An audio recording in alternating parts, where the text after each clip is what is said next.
செய் ஊழல் செய்தவர்களை கைது செய் மாட்டிற்கு 50 ரூபாய் அதிகம் வாங்குவவர்களை கைது செய் பதவி விலகு ஸ்டாலின் அரசே பதவி விலகு படிக்கவா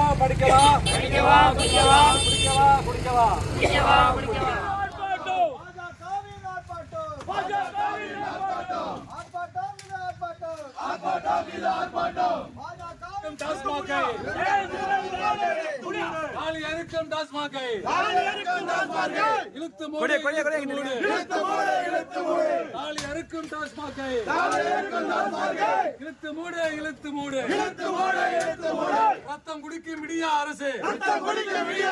மக்கள் வாழ்வில் விளையாடாது ரத்தம் குடிக்கும் திமுக அரசு மக்கள் வாழ்வில் விளையாடாது